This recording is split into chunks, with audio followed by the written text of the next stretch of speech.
है ना, सुनना, मेरी आवाज आ रही होगी आप लोगों को ना, ध्यान दो ना।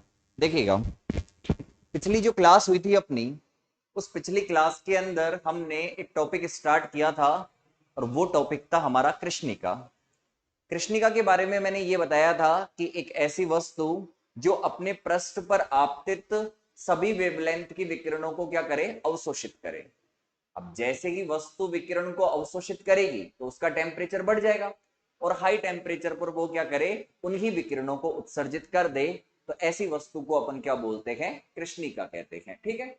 दूसरी बात ये भी बताई थी कि कृष्णिका का जो अवशोषण गुणांक है वो सभी तरंग दैर्ध्य के लिए क्या होता है, एकांक होता है। यानी इसकी जो अवशोषण क्षमता है वो कितनी होती है, एकांक होती है। ठीक है। इसके बाद में अपन चर्चा कर रहे थे कि कृष्णिका साधारणतः होती तो कौन से कलर की है, काले रंग की होती है। पर यह भी जरूरी नहीं है कि कृष्णिका का रंग कैसा हो, काला ही हो, है ना। होती काले रंग की है, पर जरूरी नहीं है कि कृष्णिका का रंग क्या हो, काला हो। मतलब कृष्णिका का काला रंग होना आवश्यक नहीं है। ठीक है, एक बात बोलू तो मैं ना, और सुनो। अगर और आगे की बात करें अपन कृष्णिका के लिए, तो बेस्ट एग्जाम्पल है सूर्य। सूर्य क्या है, आदर्श कृष्णिका का एग्जाम्पल है। और सूर्य क्या करता है, हाई टेम्परेचर पर हर वेवलेंथ की विकिरणों को क्या करता है, अवशोषित करता है। इतनी बातें अपन ने लिख भी ली थी। अब अपन इसका प्रायोगिक वर्णन पढ़ेंगे, इसका कोटर प्रयोग पढ़ेंगे। ठीक है। तो अब एक बार मैं आप लोगों को इसका कोटर प्रयोग समझा देता हूं, फिर अपन आगे चर्चा करते हैं। ठीक है। देखिएगा, ये जो कृष्णिका है, इसको लैब के अंदर बनाने के लिए क्या किया गया, वैज्ञानिकों ने कृष्णिका को लैब में बनाने के लिए एक खोखला गोला लिया। ठीक है। तो खोखला गोला लिया और उस खोखले गोले की आंतरिक सतह को क्या कर दिया, काला कर दिया। तो एक काम करते हैं, पहले अपन यहाँ पे एक खोखला गोला दिखा देते हैं। वैसे तो मैं यहाँ पे नहीं दिखा पाऊंगा गोला, क्योंकि आप भी समझ सकते हो इस चीज को, क्योंकि ये तो 2D में ही दिखेगा। गोला दिखाऊंगा तो यहाँ पे बैठ नहीं पाएगा ना। हालांकि इसमें 3D गोला भी मिल जाएगा, लेकिन अपन इसको सर्कल मत समझना, ये समझो कि ये क्या है, एक स्पेयर है, होलो स्पेयर है। ठीक है। तो ये कुछ इस तरीके से क्या है, खोखला गोला है। ठीक है। तो अपन कह सकते हैं कि अपन ने एक खोखला गोला लिया और इसकी आंतरिक सतह को अपन क्या कर देते हैं, काला कर देते हैं। ठीक है। लेकिन अब मैं यहाँ पे काला कलर तो नहीं कर पाऊंगा, क्योंकि काला कलर करूंगा तो आप लोगों को दिखेगा नहीं, है ना।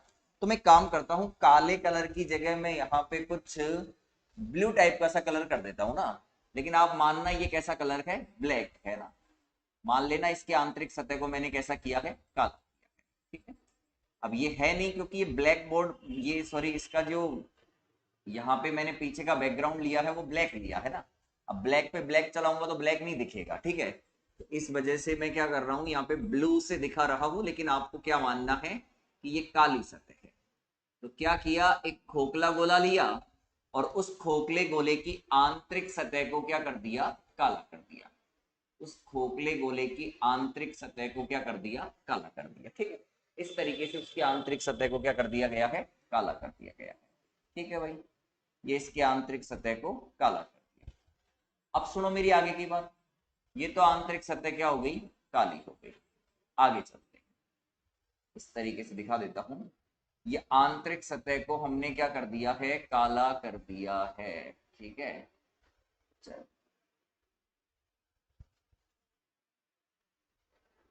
सुनना। ठीक है। अब क्या करते हैं अपन, इसकी आंतरिक सतह को हमने काला कर दिया। ठीक है। अब क्या करते हैं, इसके अंदर एक छिद्र कर देते हैं। तो छिद्र करते हैं, तो छिद्र कुछ इस तरीके से अपन इसमें एक छिद्र कर देते हैं।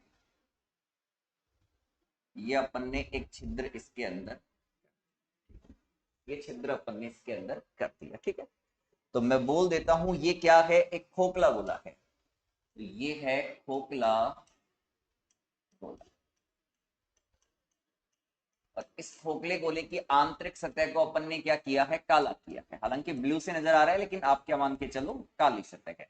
और अगर आपके पास में ब्लैक पेन है तो आप इसे किससे ड्रॉ करो, ब्लैक से ही दिखाओ। ठीक है। और इसको बोलते हैं कोटर। इसको क्या बोलते हैं, कोटर। इसको कहते हैं अपन कोटर। अब क्या किया जाता है, इस कोटर को क्या करते हैं, निश्चित ताप पर गर्म करते हैं। क्या किया, वापस बता देता हूं।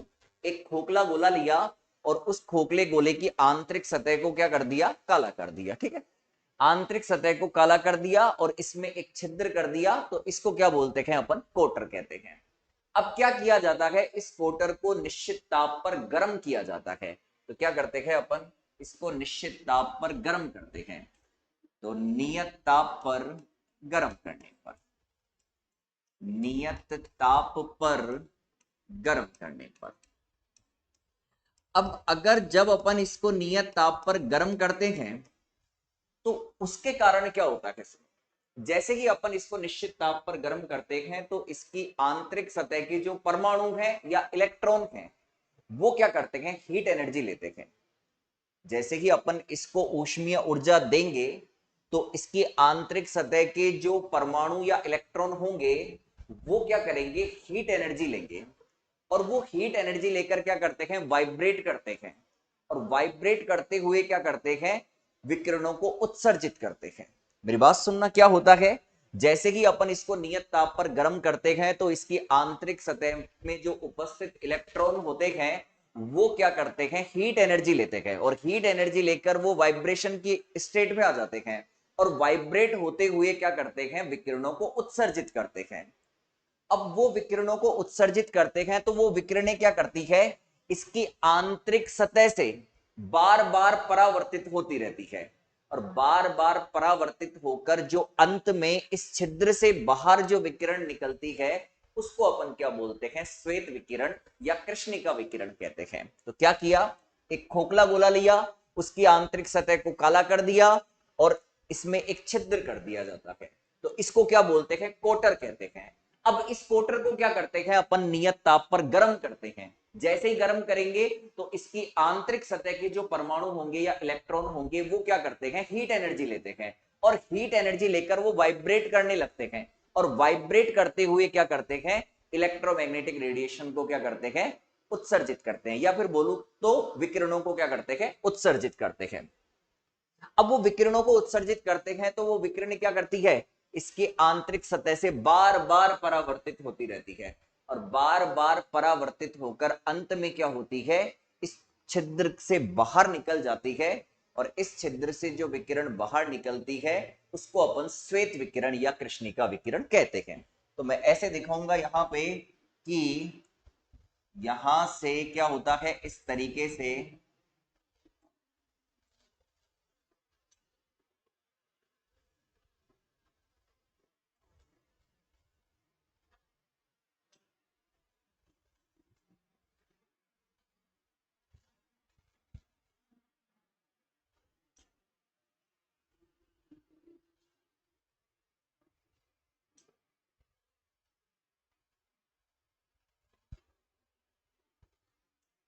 ये जो विकिरण बाहर निकल रही है इसी को अपन क्या बोलते हैं, श्वेत विकिरण कहते हैं।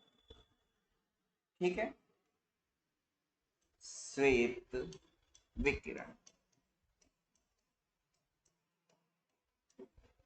या फिर कृष्णिका विकिरण। और इस प्रभाव इस प्रयोग को क्या कहते हैं, कोटर प्रयोग कहते हैं। इसको क्या बोलते हैं, कोटर प्रयोग कहते हैं। इसको कैसा प्रयोग बोलते हैं, कोटर प्रयोग। तो आप लोग हेडिंग लगा लो सारे के सारे, प्रायोगिक वर्णन, प्रायोगिक वर्णन, या कोटर प्रयोग भी बोल सकते हैं कृष्णिका का। ठीक है, तो चलो लिखो, इसके अंदर मैं लिखवाता हूं, कुछ लाइनें लिखवाता हूं, लिखो, लिखना। वैज्ञानिकों ने वैज्ञानिकों ने प्रयोगशाला में एक ऐसा ब्लैक बॉडी बनाया या एक ऐसी कृष्णिका बनाई, ब्लैक बॉडी बोल दो चाहे कृष्णिका बोल दो, एक ऐसी कृष्णिका बनाई जो 99% तक, जो 99% तक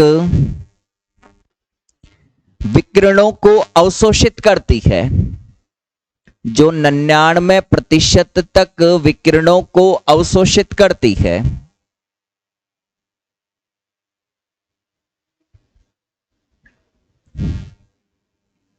इसके लिए एक खोखला गोला लिया जाता है। इसके लिए एक खोखला गोला लिया जाता है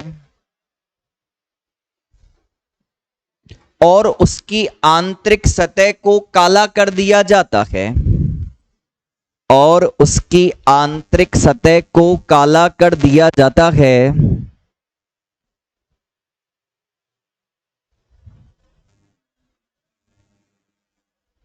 तथा इस खोखले गोले में एक छिद्र कर दिया जाता है।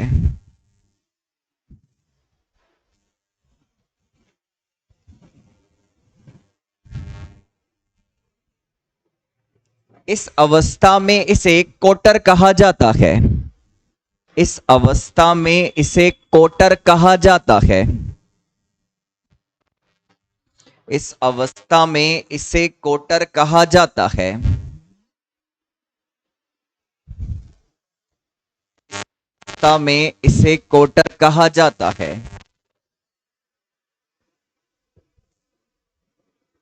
लाइन चेंज करके लिखो। इस कोटर को एक निश्चित ताप पर गर्म करते हैं।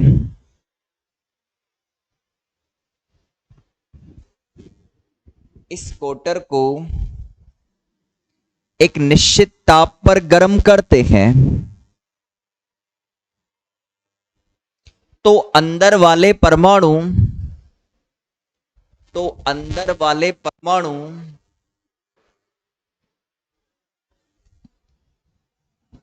कंपन करते हुए अंदर वाले परमाणु कंपन करते हुए ऊष्मीय विकिरण का उत्सर्जन करते हैं।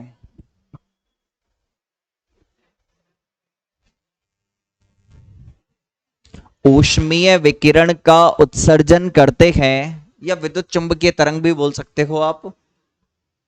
ऊष्मीय विकिरण का उत्सर्जन करते हैं जो अंदर ही परावर्तित होती रहती है।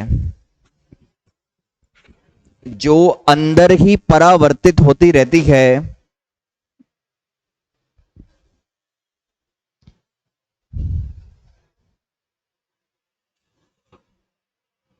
और इस कोटर के छिद्र से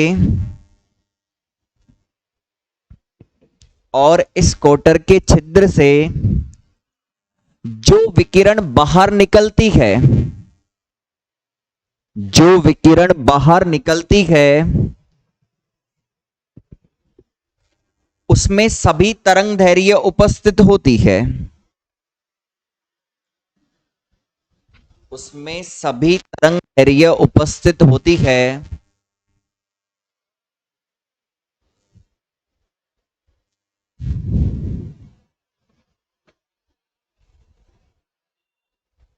अतः इस विकिरण को श्वेत विकिरण कहा जाता है। अतः इस विकिरण को श्वेत विकिरण कहा जाता है।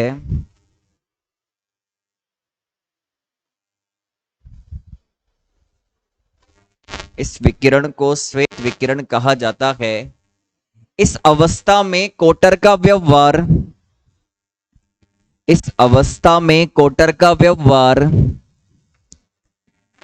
कृष्णिका की तरह होता है। इस अवस्था में कोटर का व्यवहार कृष्णिका की तरह होता है। हाँ जी सुनिएगा, जब हम गर्म करते हैं तो यहां से विकिरण उत्सर्जित होती है, और विकिरण उत्सर्जित होकर बार बार अंदर ही क्या होती रहती है, परावर्तित होती रहती है। अंदर ही क्या होती रहती है, परावर्तित होती रहती है। ठीक है, चलो तो आप लोग एक काम करो, इस डायग्राम को बना लो आराम से, बढ़िया तरीके से साफ सुथरा डायग्राम बनाना। ध्यान रखना आंतरिक सतह को आप काला कर देना, ठीक है ना, क्योंकि यहाँ बैकग्राउंड ब्लैक था, इस वजह से मैंने इसको ब्लू कर रखा है। बाकी बात आप समझ चुके होंगे, ठीक है ना। फटाफट इस डायग्राम को बनाओ।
चलो ना, हो गए ना, क्या करें।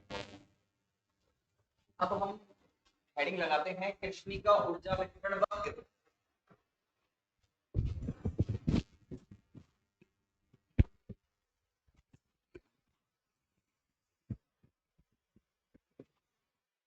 हेडिंग लगाओ। अब इसके आगे डायग्राम बना लिया, उसके आगे कृष्णी का ऊर्जा वितरण वक्र। कृष्णी का ऊर्जा वितरण वक्र, हेडिंग लगा लो ना, फटाफट हेडिंग लगाओ, कृष्णी का ऊर्जा वितरण वक्र, है ना। फिर समझते हैं पहले इसको। अब सुनो, देखो, जो कृष्णी का ऊर्जा वितरण वक्र है, पहले तो बनाते हैं कि किस तरीके से बनता है ना, फिर उसको एक्सप्लेन करेंगे ना, एक एक पॉइंट को, उसके को। तो मैं आपको बता देता हूं, देखो। तो सबसे पहली बात, ये वक्र खींचा जाता है किस किस के बीच में, ई लैम्डा और लैम्डा के बीच में। पहली बात, लैम्डा तो क्या है, तरंग दैर्घ्य है, सब जानते हैं लैम्डा तरंग दैर्घ्य होती है, ठीक है। और ई लैम्डा होती है स्पेक्ट्रमी उत्सर्जन क्षमता। अब ये स्पेक्ट्रमी उत्सर्जन क्षमता का मतलब क्या है, ये समझो। देखो, स्पेक्ट्रमी उत्सर्जन क्षमता क्या होती है, समझने वाली बात है। मैं यहां लिख देता हूं ई लैम्डा। इसका मतलब क्या है, इसका मतलब होता है एकांक क्षेत्रफल व एकांक समय में उत्सर्जित विकिरण की मात्रा, उसी को क्या बोलते हैं, स्पेक्ट्रमी उत्सर्जन क्षमता। मैं लिखूंगा एकांक क्षेत्रफल एवं एकांक समय में, एकांक समय में उत्सर्जित विकिरण की मात्रा, उत्सर्जित विकिरण की मात्रा। पहले मैं वक्र बना रहा हूं, कुछ मत लिखो, उसके बाद में वक्र में अपन 6-7 पॉइंट की व्याख्या करेंगे, एक एक पॉइंट की आराम आराम से व्याख्या करेंगे, ठीक है ना। हाँ जी, पहले पूरा नहीं करेंगे अपन, पहले मैं वक्र बनाऊंगा, मैं पहले इसको परिभाषित करवाऊंगा, लिखवाऊंगा मैं, फिर वक्र बनाना है, फिर एक एक पॉइंट को मैं आपको लिखवाऊंगा और एक एक पॉइंट पे चर्चा करने वाले हैं, ठीक है। तो पहले वक्र बना देते हैं। तो ये वक्र कुछ ऐसा बनता है ना, देखना।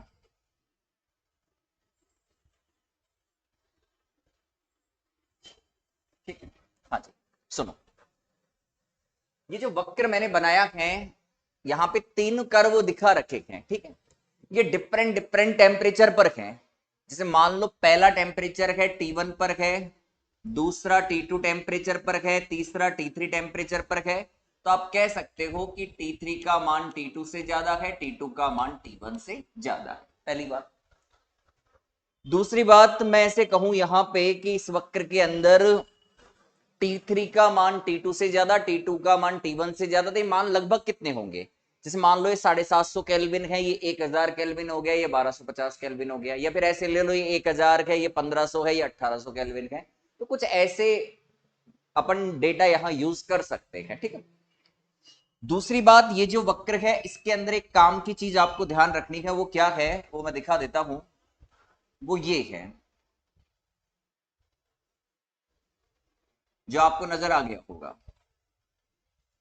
मतलब इसका जो पीक पॉइंट है, इस पर वेवलेंथ ज्यादा है, बीच वाले के पीक पॉइंट पे वेवलेंथ पहले वाले से कम है, और सबसे पीछे वाले ऊपर वाले के लिए जो पीक पॉइंट पे वेवलेंथ है वो क्या है, और कम है, ठीक है ना।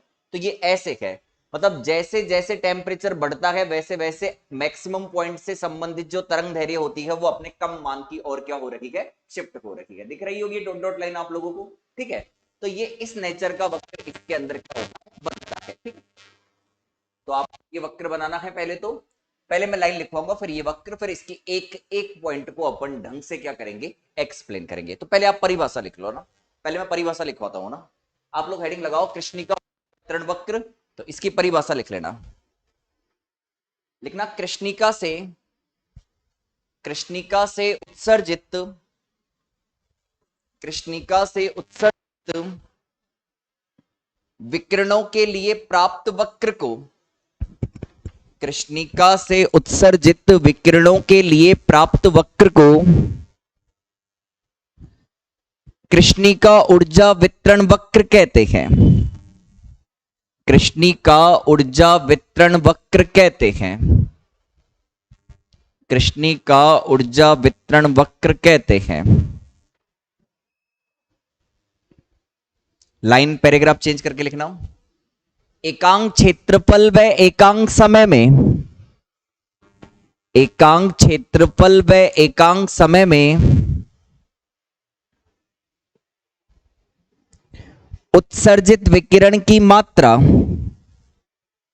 उत्सर्जित विकिरण की मात्रा ब्रैकेट के अंदर लिख लो ई लैम्डा, ब्रैकेट मत लिखो ऐसे लिख लो, उत्सर्जित विकिरण की मात्रा ई लैम्डा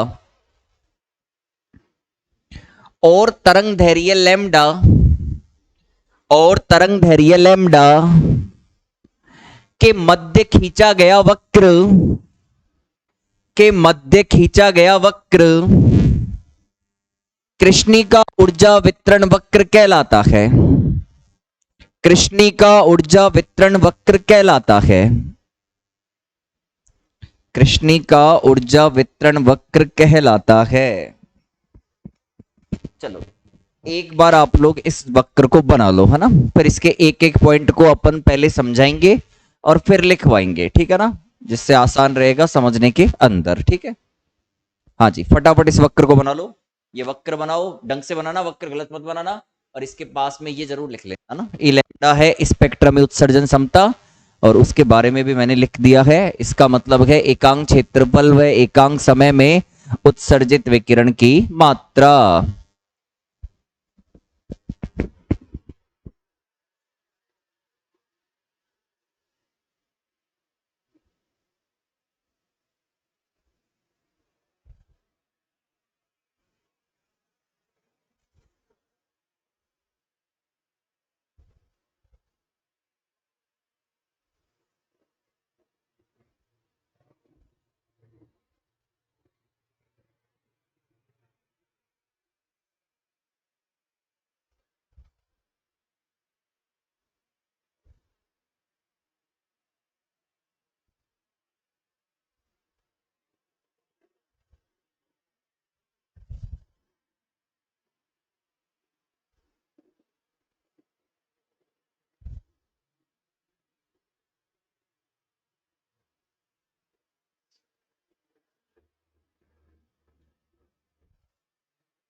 चलो बना लिया। अब एक एक पॉइंट को इसके अंदर पहले मैं समझा रहा हूं और एक एक पॉइंट सुनो। पहला पॉइंट, कृष्णिका ऊर्जा वितरण वक्र एक सतत वक्र होता है। लिखना नहीं है बिना, सुनो। देखो ये जो वक्र होता है वो सतत वक्र होता है। आप कोई सा भी वक्र देख लो, चाहे T3 केल्विन T3 टेम्परेचर वाला देख लो, T2 टेम्परेचर वाला देख लो, चाहे T1 टेम्परेचर वाला देख लो, वक्र पूरा कंटिन्यूअस है, कहीं से भी टूटा हुआ नहीं है। देखो इस ग्रीन लाइन को देखो आप, इस ग्रीन लाइन को देखोगे तो ग्रीन लाइन पूरी कंटिन्यूअसली है, ये बीच में से कहीं से भी ब्रेक नहीं है। तो मैं कहूंगा कि कृष्णिका ऊर्जा वितरण कैसा वक्र होता है, एक सतत वक्र होता है। ऐसा नहीं है ये, सॉरी, ये इस तरीके का नहीं है, ऐसा है ये वक्र है ना, सतत है, ऐसा नहीं है ये यहां से ऐसे है फिर ये इस तरीके से, ऐसे नहीं है, ये तो टूटा हुआ है बीच में से, जबकि वक्र ऐसा मिलता है अपन को सतत। तो अपना पहला पॉइंट यहां पे क्या पता चलता है, कृष्णिका ऊर्जा वितरण वक्र कैसा वक्र होता है, एक सतत वक्र होता है। ठीक है, तो लिखो, पहला पॉइंट लगा के लिखो, कृष्णिका ऊर्जा वितरण वक्र एक सतत वक्र होता है। कृष्णिका ऊर्जा वितरण वक्र एक सतत वक्र होता है।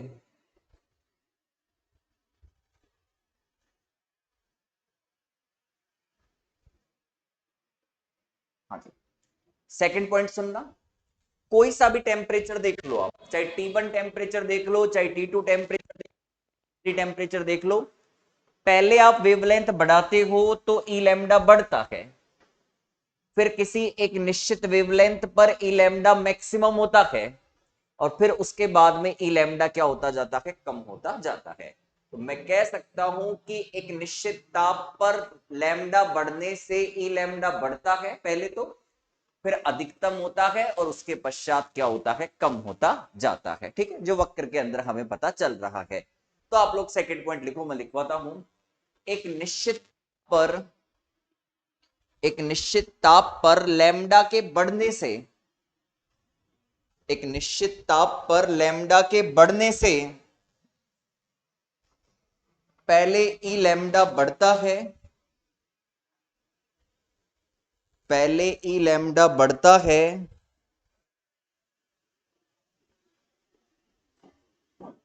और फिर अधिकतम होकर, और फिर अधिकतम होकर पुनः कम हो जाता है, और फिर अधिकतम होकर पुनः कम हो जाता है।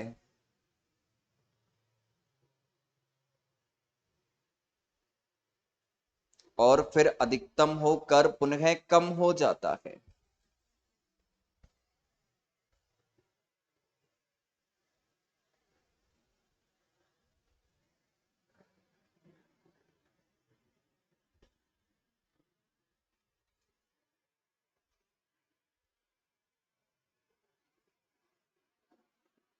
चलो आ जाओ, तीसरा पॉइंट सुनना, मान लो कोई भी एक वेवलेंथ फिक्स कर लो आप, उस वेवलेंथ पे आप अगर टेम्परेचर बढ़ाओगे, कोई भी एक वेवलेंथ फिक्स कर लो, और उस वेवलेंथ पर अगर आप टेम्परेचर बढ़ाओगे तो ऊर्जा का मान क्या होगा, बढ़ेगा। कैसे, मान लीजिए आपने वेवलेंथ यहां फिक्स कर दी ये वाली, ठीक है, ये वाली वेवलेंथ आपने फिक्स कर दी।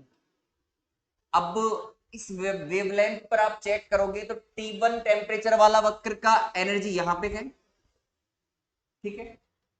अब जैसे ही आपने टेम्परेचर T1 से T2 किया, तो पॉइंट यहां चला गया, तो ऊर्जा क्या हो गई, बढ़ गई।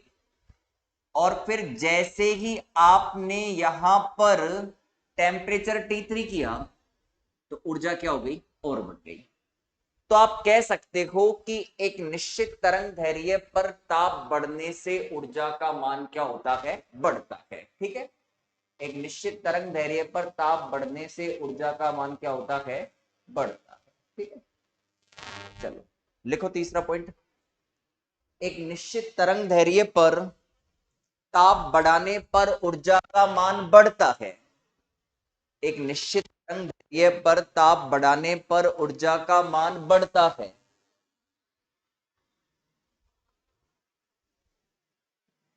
एक निश्चित तरंग दैर्ध्य पर ताप बढ़ाने पर ऊर्जा का मान बढ़ता है।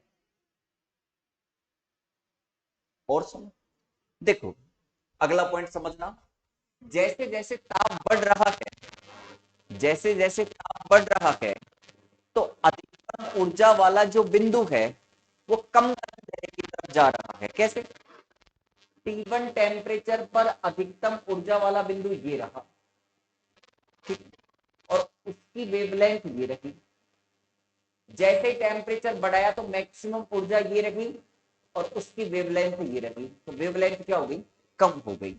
तो इससे क्या पता चलता है कि जैसे जैसे टेम्परेचर बढ़ा है तो अधिकतम ऊर्जा वाला बिंदु कम तरंग दैर्घ्य की ओर विस्थापित होता है। यानी जो तरंग दैर्घ्य है उस और उसके और टेम्परेचर के बीच में जो संबंध है वो व्युत्क्रमानुपाती वाला संबंध है। यानी टेम्परेचर बढ़ने से तरंग दैर्घ्य क्या हो रही है, कम हो रही है। ठीक है, तो लिखो इसके अंदर, मैं लिखवाता हूं तीसरा पॉइंट। यदि ताप का मान बढ़ाया जाए, यदि ताप का मान बढ़ाया जाए तो अधिकतम ऊर्जा का बिंदु, तो अधिकतम ऊर्जा का बिंदु न्यूनतम तरंग दैर्घ्य की ओर विस्थापित हो जाता है, न्यूनतम तरंग दैर्घ्य की ओर विस्थापित हो जाता है।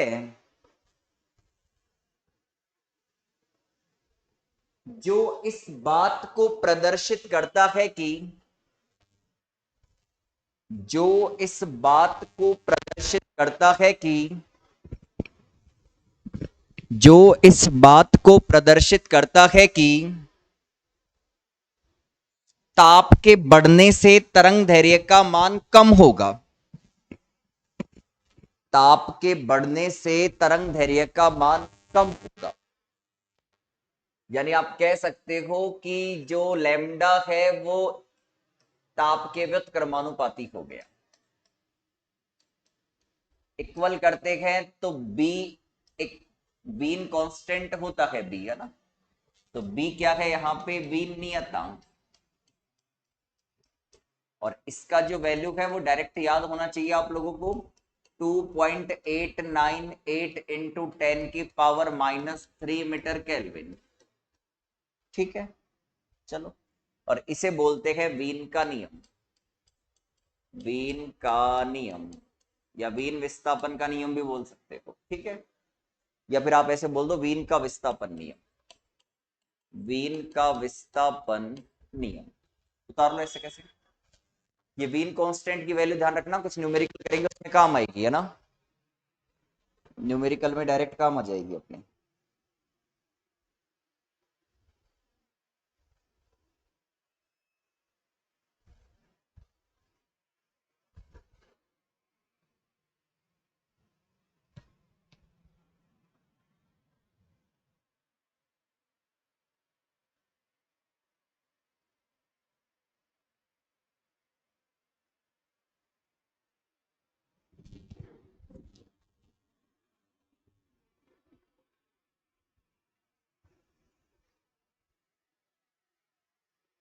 ठीक है, तो ये हो गए हमारे 4 पॉइंट। अभी और भी पॉइंट बाकी है हमारे इसके अंदर। ठीक है, तो अभी मैंने कहा था एक दिन क्लास और आपकी थोड़ा कम टाइम के लिए होगी, फिर 1 घंटे की क्लास होगी जिस दिन लाइव क्लास होगी, है ना। अभी 1-2 दिन ये मान लो कि इस वीक के लास्ट तक, ये मान लो मंडे से आपकी क्लास एप्लीकेशन पे लाइव चलेगी, ये मान लो आप, तो ना अभी 2-3 दिन क्लास और इस पे अपन लेंगे, क्योंकि ये क्लासें अपन यूट्यूब पर डाल देंगे डेमो के लिए।